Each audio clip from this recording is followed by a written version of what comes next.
helping people cope with and overcome life's challenges. This is Life Transformations with Michael Hart, certified Christian counselor and director of Ottawa's Elim Counseling Services. Hi, I'm Michael Hart, counselor at Elim Counseling Services, and I want to thank you for listening to this edition of Life Transformation, a Christian counseling radio show where chains are broken and lives are transformed. Today, as usual, we have another interesting show lined up for you, and today we'll be talking about a very, very important aspect of life, namely the pursuit of happiness. So I think this is one of the biggest quest that we're all on. How can we become happy? How can we move from, some people are suffering from sadness, depression. How do you move from that place to happiness? Or maybe your life is okay, you're not depressed or you're not sad, but there is just a dullness to life, and you're thinking about wanting to transform your life and to move into this phase where you can become happy. So today with me in studio is the happy Melissa Waggett. Got a big smile on my face. Yeah, she has a very big smile. If you should just see her face, you would be happy instantly. But unfortunately, we're on radio, so I'll have to tell you other ways in which you can become happy. So stay tuned to the show, because we're going to come up in this show with 6 or 7 things that you can do to transform your life and to become happier. So we want to look at this question today of how to become happy by looking at some of the common myths that are out there, and just to think about a different way that can lead to happiness. Mm-hmm. And Michael, I think a lot of us, and probably a lot of people listening out there, are on this quest for happiness. They're pursuing the happy life. And for many people, I think there's this misconception that you believe that, if I just had a bigger house, if I just had a better job or money, or if you're single, maybe if you had a partner, or if you want kids, if you had kids, everything would be great. I'd be happy, and life would be wonderful. But in your Kingdom Life seminars, you've talked about how often this view of happiness actually sets people up for failure. Can you go into that a little bit more? I think you missed from that list, if I just won the lottery, right? Oh, yes, that's the other one. If I was just a millionaire, I could quit my job, everything would be awesome. Yes, so unfortunately there is this this I talk about myths, these common myths that if we just had more, if we had more money, if we had a better relationship, if we had a bigger house, if we were more educated, we'll be happy. But that view of happiness that is pushed on us by society, pushed on us through the advertisements that we watch on television, sets us up for failure, in a sense that happiness is always this elusive dream ahead of us, because we can always be richer. It's true. We can always have more. We can always have better relationship. So the person who becomes a millionaire if they're unhappy, can still be unhappy because they're not a billionaire. Mm-hmm. And even if you become a billionaire, you can still be unhappy because there's someone else somewhere else in the world where someone has more money than you. There are other billionaires, and there might be something else that is lacking from your life. Maybe you might be a billionaire, but your relationships are really, really struggling. So the way society views happiness makes it very hard to attain, because first of all, it's hard to define what is enough. Mm-hmm. What is enough money? What quality of relationships makes it a happy relationship? So I would like to turn that, to shift that paradigm a little bit today, and to turn it on its head and say that we need to have a different view of happiness, where we see happiness not as that thing to strive after, but as something that we can have now, right now, in the midst of our circumstances. Mm-hmm. And I think this is a little bit what Jesus was talking about when he talked about the peace that he would leave that would be be different than the peace that the world gives. The kind of peace that you can have even in the midst of difficulties. And don't get me wrong, I don't want to paint a picture here today that when I talk about happiness, I'm talking about this constant, perpetual, 24/7 stage, a state that you're in where you never have sadness. It's more a general happiness that I'm talking about, where your general predisposition is to be happy as compared to a predisposition where you're more prone to sadness. So today we're going to look at some ways, some things that you can do that can help you to become happier. So if we look at Songs of Solomon, for example, where Solomon talked about everything that he had gained in Second Solomon. And I just want to read a few verses from Second Solomon because it gives us a picture of someone who was really very wealthy, very educated, had great wisdom, but was still unhappy. So verse 10 to 11 reads as follows. I denied myself nothing my eyes desired. I refused my heart no pleasure. My heart took delight in all my labor, and this was the reward for all my toil. Yet when I surveyed all that my hands had done and what I toiled to achieve, everything was meaningless. A chasing after the wind, nothing was gained under the sun. So a guy who had it all. Had it all. Whatever he saw he had, and if he wanted something, he went after it, and it's still... Right. Had all the pleasure. And it's still, he didn't have that fulfillment that he was striving for. And he used the word meaningless. So when you looked at all his accomplishment, he's saying this really means nothing. There is still something that is lacking. And interestingly, we know from studies that have been done where they study happy people versus unhappy people, and what they found is that 90% of a person's happiness have nothing to do with their circumstances. And I'm going to talk more about that as we go through the show, like what you can do to become happy in the midst of your present circumstances. So I think that's a good place for us to start, actually, is looking at the circumstances, because if happiness is not dependent on our circumstances and what we're going through, why are some people happy and some people are not? And sometimes we even hear this thing in Christian circles about the prosperity gospel that comes into play. How does that play into people's unhappiness or happiness?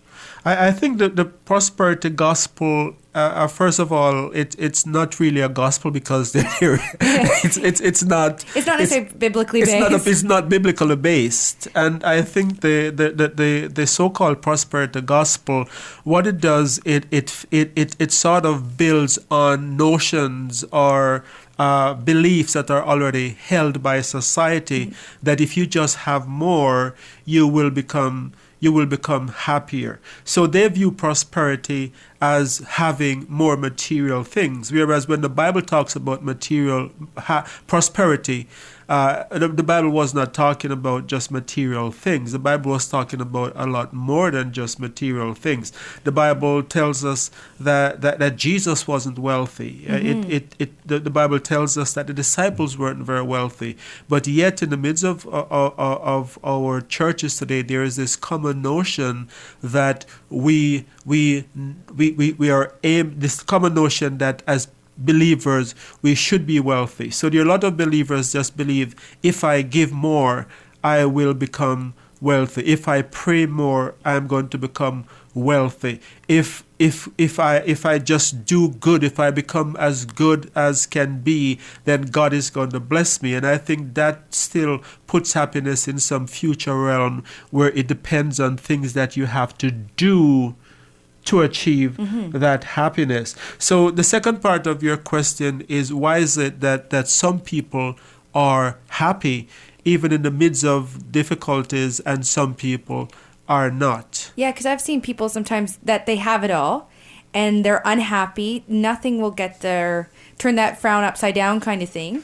And then you see people sometimes going through the worst of life and they're positive and they have this internal happiness that it doesn't make sense in light of what they're going through.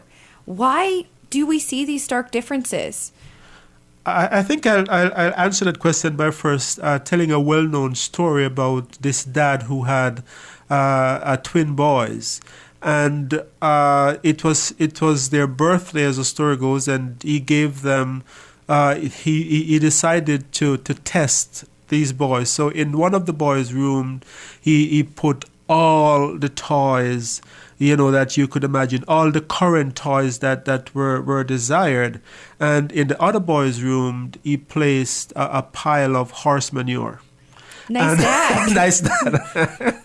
So I think he's doing some kind of experiment here, some kind of research to find out what's going to happen. And when he went to the boy's room that had all the latest toys to look at his reaction, he found that his son was sad, and he said, and was crying, as a matter of fact. And he said, "Son, why are you crying?" And the little boy said, "Because my friends will be jealous. I'll have to read all of these instructions before I can do anything with the stuff. I'll constantly need batteries, and my toys will eventually get broken." And so he was sad because he was looking at all of these negatives that came with what he got. But surprisingly, when he went to the son's room that had the pile of horse manure, he saw that the boy was jumping, and he was very enthusiastic and happy. And he said to him, "Son, why are you so happy?" And he said, "There's got to be a pony here somewhere." So he was just so optimistic and happy because the pile of manure meant to him that there had to be a pony, right? So I think that I use that story to say this, that our circumstances, our happiness, our happiness does not depend upon our circumstances, but depends more about how we think about our circumstances. And so, I just, in terms of how you think, are you talking about things like being positive thinking or having the positive perspective? Is that what you're describing a bit there? Having a positive perspective of how you look at your situation, how you view your situation. And I'm going to be talking a little bit more about, I'm going to be explaining that a little bit more as we go on into the show. But generally speaking, the difference is how we view circumstances, whether we take a negative outlook to circumstances or whether or not we look at things with a positive. They have done studies that show that unhappy individuals have these tendencies to ruminate on negative events or ambiguous events. So these people who were unhappy, they found that they would sit and they would stew over something that is not going right in their lives or something that they're uncertain about. Whereas people who were happy has this tendency to be positive about their circumstances and to be hopeful. So if you have just joined us, you're listening to the Life Transformation radio broadcast. I'm your host, Michael Hart of Elim Counselling Services. And stay tuned to this show because we are going to go into how you can develop this positive outlook, how you can become happier. And if you're not familiar with Elim, you can contact us at 613-699-1677. You can also find out more about us at elimcounselingministry.com. Elim is spelled E-L-I-M as in man, counseling with 2 L's, ministry.com. So when we talk about positive thinking, and you've described in other work that you've done that sometimes people can run into a trap of what you've labeled magical thinking. Can you describe a little bit more about what is magical thinking and how this trap sometimes is encountered by people with this who are overly positive thinkers?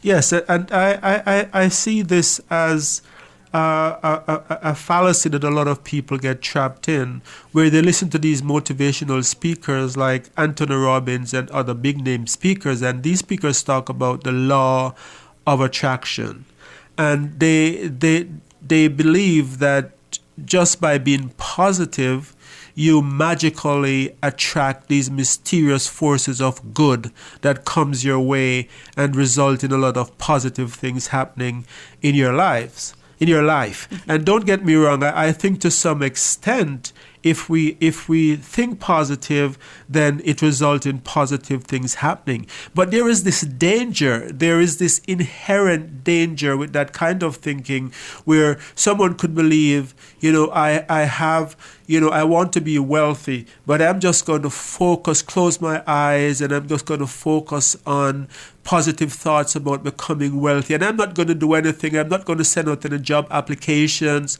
I'm not going to try to further my education. I'm just going to close my eyes and meditate on some happy state. And then the laws of attraction is going to kick in, and I am going to become, somehow wealthy from just attracting these mysterious forces by thinking positively about it. I think you can see the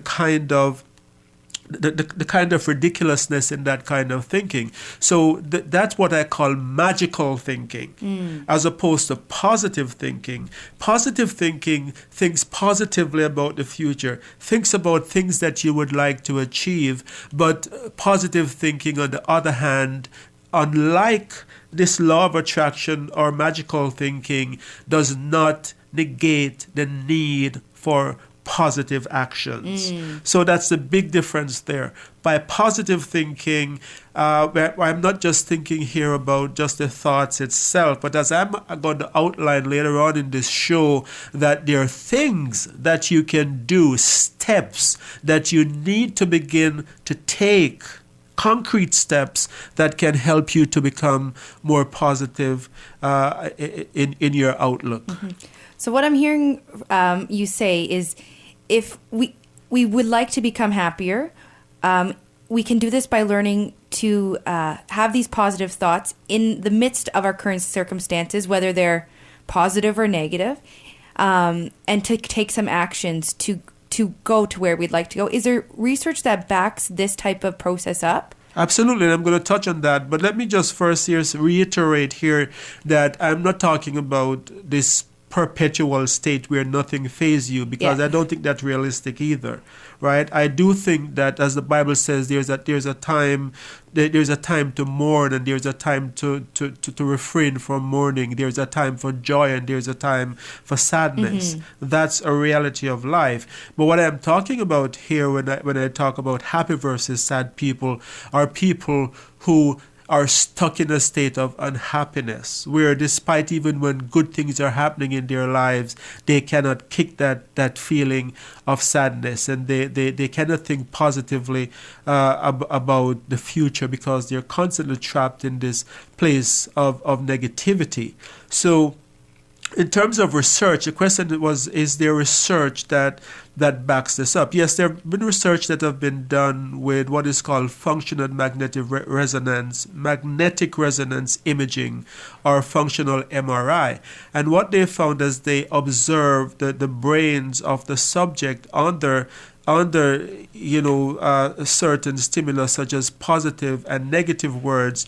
They said that there are certain regions of the brain that would change when negative words were spoken to these subjects as opposed to positive words. And then there were other sections of the brains that were affected when positive words were used. So it is known that the kind of thoughts that we have can if they are positive thoughts, can lead to an enhancement of the motivational centers of our brain, and can put us into a state where we develop more resilience, and we are more capable of overcoming life obstacles just by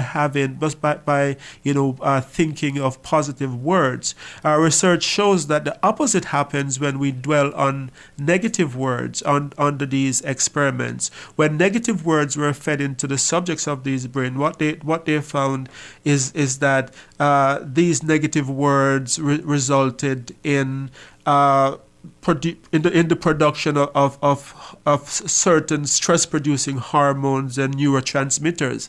And so what this research is saying, that we can stimulate our brain to be either positive or negative regardless of the circumstance, because all of these subjects were placed under the same circumstance. They were all in this machine. The only difference was the kinds of words that were fed, that were said to these subjects. So when the Bible says that death and life is in the power of the tongue, there is in that statement a realization that our words have profound effect on not just on others but also on us. So these experiments clearly show that what we think about, what we put into our mind has an impact on our state, on our how we feel. And I think you alluded to it a little bit there, and I know we've talked about this a little bit in some of our past shows,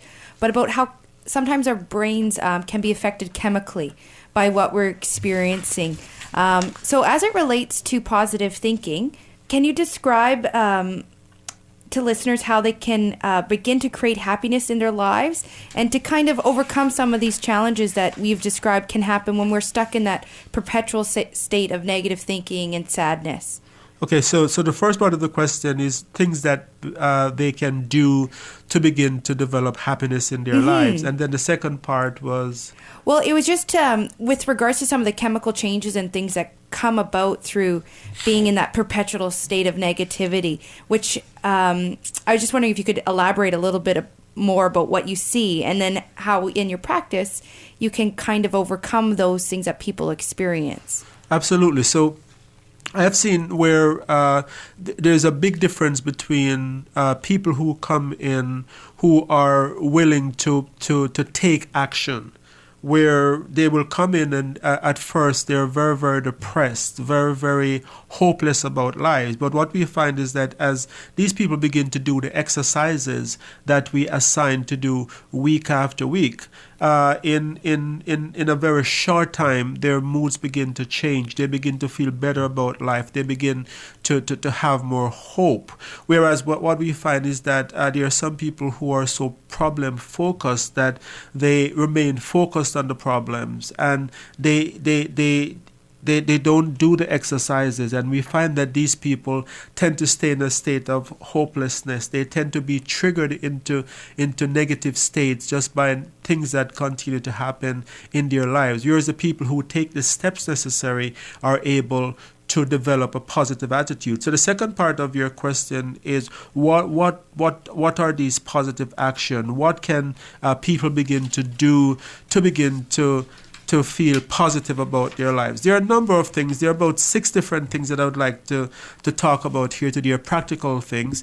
And I hope I have time to go through this list, but we might have to maybe continue on it if we don't, because I think it's very important. So I'm going to tell you about things that you can do to begin to be happy. So the first thing you can do, if you realize that you're in a state where you're constantly unhappy and you wake up in the morning and you don't feel like you want to get up out of bed, you just feel like, oh, here we go again. It's another dull day of life. Things are, I have to face life again. The first thing you can do is to start the day by creating a gratitude list. Write down 3 things that you can be thankful for. And do you have any suggestions what to start, like for someone who's getting to that positive state, right, what they can start it with? One thing I think of is just waking up in the morning. Yes. The fact that your eyes open, you're awake, and you took a breath, and right, you're awake. Absolutely. So this is very, very important when you said, is there anything you can think of? Because sometimes people are in such a state of sadness, and their minds have been programmed to think negatively, that when you ask them that question at first, where you said, is there anything positive about your life? They'll say no. While I am looking at them, I have heard their story and I can think of 10. Right. Yeah. So then we start this list and we start looking at, okay, so I start asking questions, and I will say sarcastic things like, so you have just came back from your doctor and he has given you like 6 weeks to live, and so your health is really very bad. And they say, no, my health is great. I have no problem with my health. So I said, okay, so that is one thing to be thankful that for. is one thing that you can be thankful for. So if you're listening to this show today, and again, you're listening to the Life Transformation Radio broadcast, I'm your host, Michael Hart, and with me in studio today is Melissa Wagat, and we're discussing the pursuit of happiness. So if you're listening to this show and you realize that you are like that person, you're stuck and you can't seem to think of anything positive, and like you'd have problem coming up with a gratitude list, I will say get someone who can help you. Get a friend, get your spouse, get a relative who can come alongside you and help you to begin to think of things that you can be thankful for. So the first step is to start your day with a gratitude list. Write down things that you can be thankful for, because even if you don't feel the gratitude right away, the fact that you're focusing your brain on that gratitude list, it's like the negative and positive words that we talked about in an experiment on the functional MRI. The fact that you're thinking about a gratitude will eventually begin right away to stimulate the positive centers of your brain that result in you being more positive. The next thing that you can do is to take steps to cut out negative talk. Have you been around these people, Melissa, where everything is just this kind of gloom and doom? It's true. And they always have to almost one-up you on the sadness meter. It's like, oh, you had a bad day. Actually, my day was the worst. Yes. And they can be kind of tiring to be around. So do you have any tips for if you're in that loop? Like, I have some people in my head that do this all the time. How do you snap them out of it? How do you snap yourself out of it, I guess, if you're the one doing it? Well, I think if you're the one doing it, I would say begin to take an inventory. If you realize that you really want to become happy and you realize that you're constantly stuck in this state of unhappiness, what I would say to you is begin to realize that and make note of it and begin to make an effort to cut out that negative talk. The next thing that you can do, surprisingly, what a lot of people miss, is begin to practice acts of kindness. This is one of the things that came up in the research when they did research involving groups of children that produce acts of kindness. They say that the group that did acts of kindness felt happier and felt better about themselves. So, but the thing about sadness and why people become depressed sometimes is that they're so self-focused that they can't think of all they can see is their problem. But when you shift your focus from yourself to doing kindness for others, it has a way of generating this state of happiness. And I see that we are running out of time here today, so I'll just quickly mention the others. The other thing you can do is journal each day about one positive thing that happened over the last 24 hours. Your life may be negative, but there might be one thing that you can write down that is positive. And finally, I would say engage socially. Start going to church again. Start becoming a part of a group. And if you begin to take these steps, your life will change. If you'd like to find out more, you can call me at 613-699-1677 or at our website at elimcounselingministry.com. And this is your host, Michael Hart, President of Elim Counseling Service, thanking you for listening to this edition of Life Transformation. Until next time, I pray that God would bless you in all your relationships and keep you sound in mind and pure in heart. God bless you for listening, and thank you very much.